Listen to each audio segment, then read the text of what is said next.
Hi, everyone. It's wonderful to be here. I've had a real privilege and a pleasure, and we're going to bring the panel. Come on up and get seats, and I'll introduce you. Had a real privilege and pleasure of working with Salesforce this year to help moderate different women in sales panels around the country.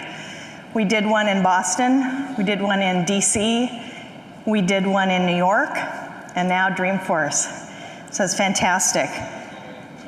I'm very also fortunate because we have a trio of very successful sales leaders. I'm going to introduce Amy first. You want to take your seat, Amy? Why don't you all sit down, and then I'll introduce each of you. So Amy right here, Amy Appleyard. Amy recently moved into the VP sales role for the identity and access management teams with LogMeIn, a leading provider of cloud-based connectivity, one of Boston's largest cloud software companies. She oversees inside sales professionals who provide remote access, device management, and security for thousands of mid-market and enterprise customers. Prior to that, Amy she led the mid-market sales division for Staples Business Advantage, overseeing both inside and field services teams, about 500 people, right? She won an AAISP Spirit Award for displaying passion for inside sales and enthusiasm and an interest in advancing the profession. Amy's also passionate about women in sales. She's been on one of our panels in the past, and she has a quote that I wanted to share. "In order to succeed, act as if it were impossible to fail." She got that from a fortune cookie, and you still have the fortune cookie, right? Great. To Amy's left, to your right, is Yvonne Valdez. Yvonne is a seasoned high-tech executive who thrives on transformation, innovation, and diversity. She leads the Schneider Electric Global Cloud and Service Provider Sales segment, responsible for delivering top-line profitable growth, customer satisfaction, and the best-in-class account management. Previously, she was with Hewlett-Packard, Enterprise Worldwide Indirect Services Sales. And Yvonne has received a number of awards. A couple are 2016 CRN Power 100, the most powerful women of the channel, and 2015 Top 10 Latina Executive of the Year. Yvonne shared a quote from Tony Robbins for us today. "Leaders spend 5% of their time on the problem and 95% of the time on the solution. Get over it and crush it." I like that. Thanks, Yvonne. Shep Maher. So Shep has a fittingly corporate bio on the GuideSpark website, but for purposes today, I'm going to introduce him this way. Shep has been selling and leading sales teams since 1997. For the first several years of his sales career, Shep thought that to succeed in tech sales, you must play Division III hockey, ice hockey, have a cleft chin, and have a nickname like Sully. At least that's the way we did it in Boston, right, Shep?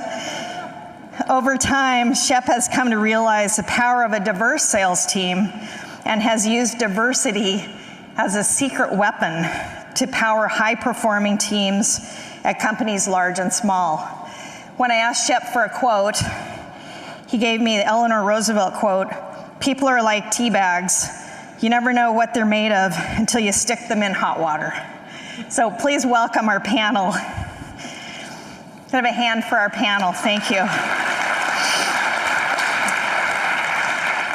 So in an effort to overachieve for you today, instead of giving you 12 tips, we actually have 18 of them. And as you leave today, if you get your badge scanned, we will send this to you in PDF form. 18 ways to diversify your sales team and grow ROI. So we know there are a lot of studies about the value of diversifying a sales team. We're not here to throw around a lot of statistics in that regard. But what we're here to do today is to talk about what happens beyond the talk? Like, how do you actually put things into place? There are a lot of panels like this, a lot of discussions, but what really works in growing your sales team so that it is inclusive, and does it really help, has it helped you grow revenues? So I'm gonna start with a couple of questions, but we're gonna have audience questions. And whoever asks a question first, the first 2 or 3 people, I'm gonna say 3 people, will send you a Starbucks card if you get up first and ask a question. All right, so make sure that I have your email address afterwards, and we'll do that. So please be thinking of a question that would be helpful for this conversation. So Amy, you majored in finance, yet you ended up in sales and as a sales leader. Can you tell us a little bit about how that happened? Yes, definitely. So I actually, my second degree was in finance. My first degree, I'm not sure if you even know this, I was a theater major undergrad. So love it. And then I was going through a career change, went back to school, got a business degree, a degree in finance, and that's how I found my way to Staples. And I started in a finance role, but pretty quickly gravitated toward the sales organization and moved into a role where I ran strategy for the sales org. And this gave me the opportunity to work really closely with the sales teams, in particular the mid-market sales teams. I then also did a little stint in marketing, then came back to the mid-market strategy for the sales group, and then eventually was asked to lead the teams and did that for about 3 years prior to leaving Staples recently to come to LogMeIn. Great. And tell us a little bit about LogMeIn. I'm 30 days in. 30 days in. It's jury's out. That's great. No, it's a great company. Another one based in our neck of the woods on the East Coast in New England. So let me ask Yvonne, you wanted to make sure that we talked about mentorship and sponsorship. And I think we could fill up a half hour doing that, but let's give us a little bit of thought on the difference for you and how it impacted your career. So it impacted my career. So I was early in the days of high tech, I was one of the few women in product marketing. And when I wanted to venture into the area of sales, and to be honest with you, I figured out very early on that there was a salary difference between what I made and what my male colleagues made. And the only place where I could get salary parity was actually in outside sales. I had a male mentor who actually coached me, but he very cleverly said to me, he said, it's not only about mentorship, because a mentor guides you, but you need internal company sponsors. You need people that are going to be behind those closed doors, in those rooms where they're doing the reviews and the high potential. They know you, they know what you're capable of, they know your capacity to grow, to learn, your curiosity, and they advocate for you. And it's a safety net, and it's very different than having a mentor. So what I urge people that I mentor in the workplace, I always ask them, who are your sponsors within the organization and outside the organization? Because these are the people that really know what you're made of and your capabilities. That's great. Shep, welcome. Thanks, Lori. So you spoke last year, very passionate, vocal leader about diversifying sales teams, and you continue to do so. And I wonder if you could give a little bit of background. Shep was actually on the panel last year here at Dreamforce that we did. And give us a little background about why it's so important to you. Sure. So it's something that I've been aware of from an early age. So my background, I was raised in a single parent household, and my mother went back to school and graduated from college, ended up graduating from law school in her 40s, and ended up going into the working world. She worked for a prominent mutual fund company in Boston, which will remain unnamed. And it was interesting from the workplace and have stories of what I would call very subtle sort of male orientation, okay? And that's stuff like the temperature in the office. The temperature in the office at a financial services firm is usually set for guys like me wearing suits, and it means that it's uncomfortable for a woman who's wearing a blouse and a skirt. And it's something that you probably would not think of unless your mom came back and told you how uncomfortable it made her and how she would catch a cold as a result of it. And there were other experiences too, but it helped me just dial in, I think, to some of the very is that if you want to build a diverse team, you have to have an open mind to and be aware of, or these things will impact your ability to build a diverse team and to retain a diverse team if you're not dialed into them. And as a Patriots fan and a Bill Belichick fan, the little things become the small things. Attention to detail can end up making a big difference. That's great. I didn't hear any booing, so that's good. They're still being polite. I'm sure there are a few boos out there waiting for us. That's great. So Amy, when you came from Staples, I know that you had a big network of women who would get on a regular conversation about just how to get certain things done. And I wonder if you could share a little bit about that and the detail that they wanted to hear. Absolutely. So one of the things that we had done, I was looking at my own leadership team and recognized that while at the associate level we had 50-50 male-female, it significantly declined, worse than even some of the stats that you see out there. So when it went up to the frontline sales manager level, it was about 30% women, then 20, then even smaller on the way up. And I was one of very few female VPs in the sales organization. So we started having some conversations to just figure out why people weren't raising their hand, why they weren't applying for positions, and found that one of the best ways to foster this dialogue, and this is one of my recommendations on our 18 list of recommendations, is form groups. It could be as big or as small as you want. We were all virtual, so we had about 25, 30 people on the group. Lori actually was a guest speaker for us, and it was folks at all levels, so associates, managers, directors.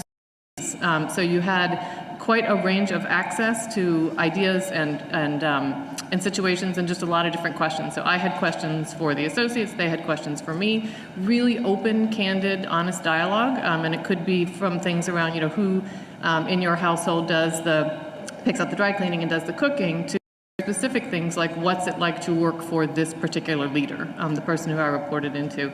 So it was interesting, but we had support from the very senior levels of the organization. So our first guest speaker is the woman who is now the CEO of Staples. So it was an interesting way to start going about it and to really bring some legitimacy. But I would highly recommend starting dialogue, trying to figure out why people aren't raising their hand. Since we started that group a couple of years ago, several people have been promoted, and many more of the women in the group, and the group has expanded, have applied for leadership positions. So it's a form of mentoring. Yeah, but in a more casual, peer. Yep, and much more. We made once a quarter or once every other month. So from a mentoring perspective, I wasn't mentoring 25 or 30 people, right, but I was having some conversation with them, and there were always guest speakers. So you had a way to bring somebody else in to do some of the legwork and to just bring some new ideas. Great. So before I ask Yvonne, I want to take some questions. Usually people have a number of questions. How many of you in the audience are a leader, sales leaders? How many are sales reps? Any reps in the room? How about other? No, do whatever you want. Okay, so we have a lot of leaders in the room, so this is great. It's a good time to think of questions that you might have as a sales leader. Yvonne, I know we were talking about the idea of debunking the myth of what a salesperson really is. You want to share a little bit about that? So traditionally, when you advertise for sales roles, and it was interesting when Lori started having the conversation with the three of us, at job descriptions, and when we're hiring for salespeople, what do the job descriptions usually look like for a salesperson? And we use words like aggressive, okay? That's normally not a word that endears itself to many cultures or to the female gender. Now, when I think about debunking it, we have to start using words like collaboration, teamwork. And if you've listened to any of the panels that took place this morning, we live in a global workplace. And our customers are expecting us to act globally. In order to be successful in this global workplace, you have to collaborate. And you have to form a team, and your network is not just the sales department, but it's the operations, it's the supply chain, it's the delivery people, it's the customer service people. So collaboration is a critical word. And I was reading some research just recently. Company collaboration programs in sales, guess what? 76% of their salespeople hit their quota. Versus informal collaboration, you only have 55% of your people hitting quota.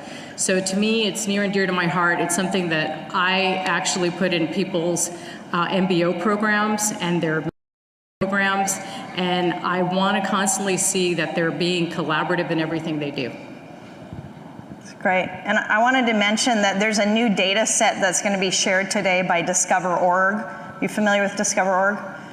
Yeah, they had done a study about CEOs, about men and women. I don't know if anybody saw that, but I asked them if they would also do it about sales leadership and salespeople, which they did.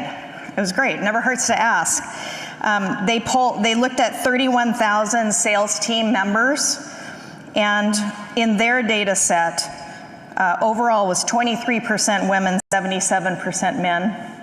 Now these are part of their customer base and people they sell to. What was sad though is, 30% are individual contributors, sales reps. It goes down to 26% middle managers. Top leadership is, anyone guess? 12%. So that's below standard business leadership for women in business. So we need more women in sales leadership. So I wanted to share that. And thanks to Discover.org, you'll also go to their website, you'll be able to download that study, which I think is great. Shep, you told me last year, we've talked many times about this, but I had mentioned a CEO who said that he just couldn't find women for a sales team. And you said then he's not trying hard enough, which I thought was great. Can you talk about where you find candidates that aren't Sully and that play ice hockey? Yeah, I have a whole bunch of buddies named Sully who are going to come after me after this presentation, by the way. So, it's not just that the CEO wasn't working hard enough at it. You really have to make it something that you're passionate about and something that you do consistently. And I'll use myself as an example because usually if there's a mistake out there, I've made it. After last year's panel, speaking on last year's panel, I was feeling pretty good about that I built at GuideSpark and about GuideSpark in general. To give you some numbers, about 30% of our sales team is female. We have at the director level across the company 50% female. But at the executive staff level, we do suffer, and we have one female executive staff, so there's room to improve. But I felt pretty good about the company in general and about the team, and I noticed that a couple of my employees were in the audience, and so I walked up to them after the panel and said, "How'd I do?" And they were like, "Well, with the presentation or, in general with diversity?" And I said, "In general with diversity." And one woman looked at me and she said, "You got a lot of work to do." And my balloon sort of went, but it was true. There are things that we need and that we're putting in place, like mentoring programs.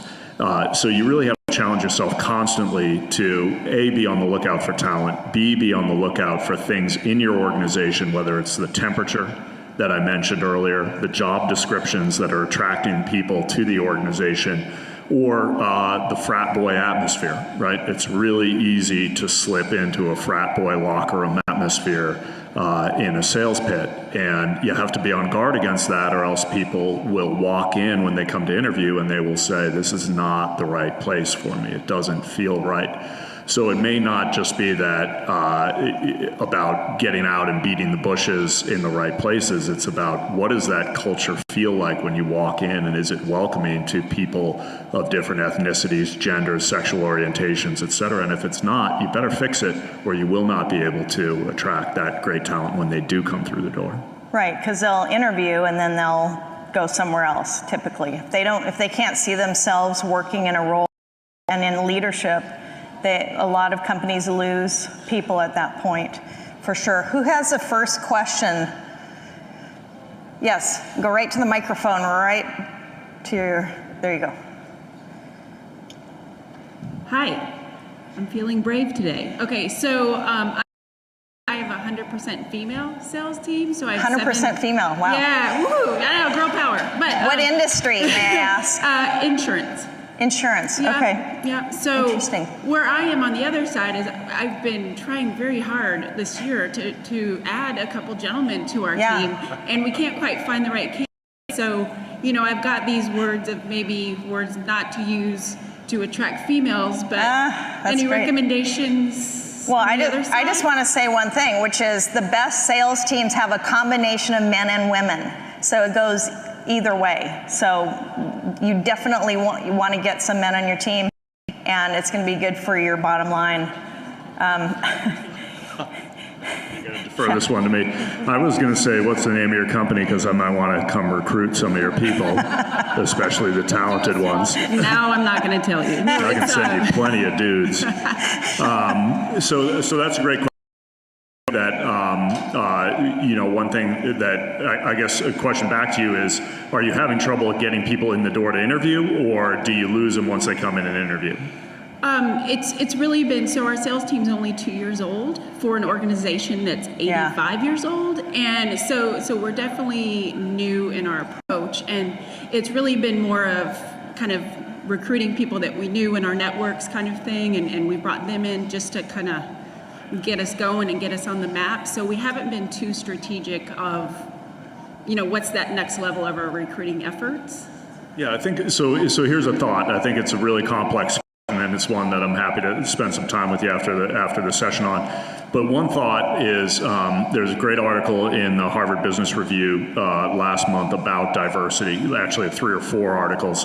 And one of the things that they pointed out was that you can't rely on self-assessments when assessing a sales team, because generally speaking, men will thump their chest and say how wonderful they are, and women will be more self-effacing and more critical of themselves. And so one thought would be that if you're trying to attract men and you have a great team and you have a proud company that's 85 years old, you might want to think about being a little more self-promoting or braggadocious than you normally would be. Because that might actually attract It's like the inverse. Yeah, it's like the inverse of the situation. So let's get another question too. Who has go up? Yes, come on up to the microphone, please. Thank you.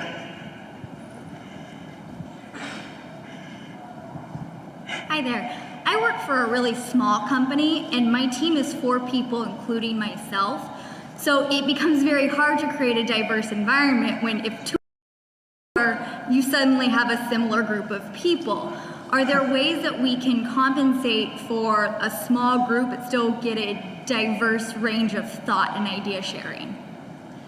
What do you want to take it? I'll go first and I'll give it to Amy. So back when I started my career, I started in a very small company.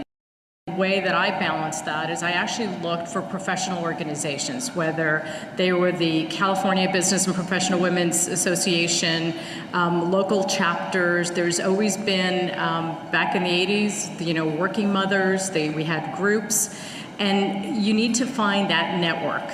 So create a network outside of work. So don't totally depend on your employer or your work environment, but seek, you know, professional organizations. And I would have said something very similar as well, which is something like the AAISP, if you're an inside sales team. And another thing is just finding other networks within the organization, not necessarily sales. So having come from a couple of different disciplines before moving into sales and sales management, I can tell you that some of the best partnerships and collaborations come out of getting to know other folks in other parts of the organization, which might just be a way to make a really small group feel a little bit more connected to the larger whole and get some different perspectives. Right, good. ISP too, it's a great organization. Yes. Agreed, also a member of AAISP, so plug there as well. To kind of piggyback on that last question, do you have any thoughts, metrics, or maybe processes for promoting not just diversity of gender or race, but diversity of so you know, being able to you know, bring different types of people together to sort of fill out sales teams or really any team. Yeah, I'll just quickly say that McKinsey has done some great research. There is some other, McKinsey did some research with leanin.org, and it was in the Wall Street Journal last week, quite a number of articles, so great facts there.